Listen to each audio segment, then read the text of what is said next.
The invasive emerald ash borer beetle that has killed tens of millions of ash trees across the U.S. has been detected now in Texas. State and federal agencies are preparing people and communities with information, education, and preventative measures to fight the pest. Texas A&M Service Urban Community Forestry Program Coordinator Paul Johnson now joins us on the phone to talk about this pest. Thanks for joining us today, Mr. Johnson. You're welcome. Good morning. So first of all, what is the emerald ash borer? EAB is a devastating invasive beetle that first showed up in Michigan in 2002. They reproduce by laying eggs on ash trees, known botanically as Praxinus.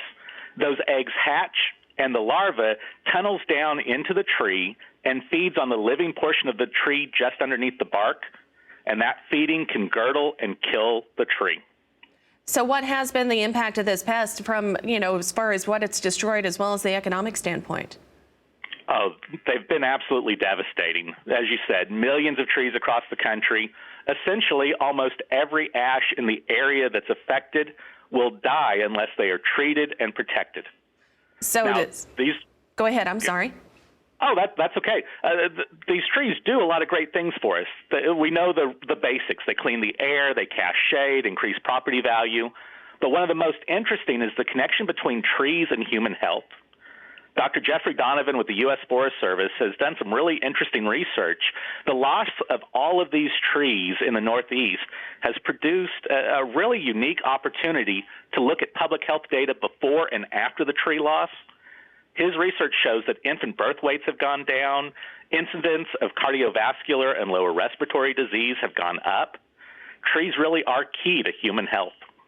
So does this mean that we're going to lose all of our ash trees, or do we have an answer to the problem? Well, it's possible. There are a lot of people out there working on answers. There's efforts to try and find resistant ash species or create hybrids that would be resistant. They're looking at biological controls like predatory wasps. And there are even collections out of seed in order to create a seed bank of all of these ash trees to try to be able to replace them in the future if we had to. Now, we can treat our high-value ash trees, so if you've got an ash tree in your front yard and you don't want to lose it, you can have a professional come in, treat that tree for you, and protect it. But it's not a real viable option out in the woods, and that treatment has to be continued into the future. And what are some of the precautionary measures that landowners, whether they're urban or rural, what are some of the precautionary measures they need to take in the meantime? Certainly. The first step is we've got to continue to try and slow or hopefully stop the spread of EAB. Many times it's the movement of wood that has the borer inside of it. So when a tree dies, a lot of people cut it down, they turn it into firewood. Well, that transporting of firewood has shown to be a primary method of movement. So you got to be sure, buy and burn your firewood in the same areas. Some areas even have quarantines that restrict the movement of ash wood. In our towns, in our communities, they need to prepare for EAB. At this point, it seems more like when, not if, they're going to have to manage for it. So we need to have people use tools like we have a community forest planning guide for emerald ash borer. It's a systematic approach to help communities determine the potential impact of losing the ash in their community.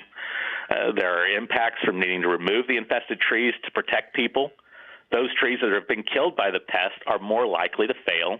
We've also got to deal with all of that biomass and the debris that's created by all of these dead trees. And then we've got to really work on replacing those trees to minimize the impacts of their loss.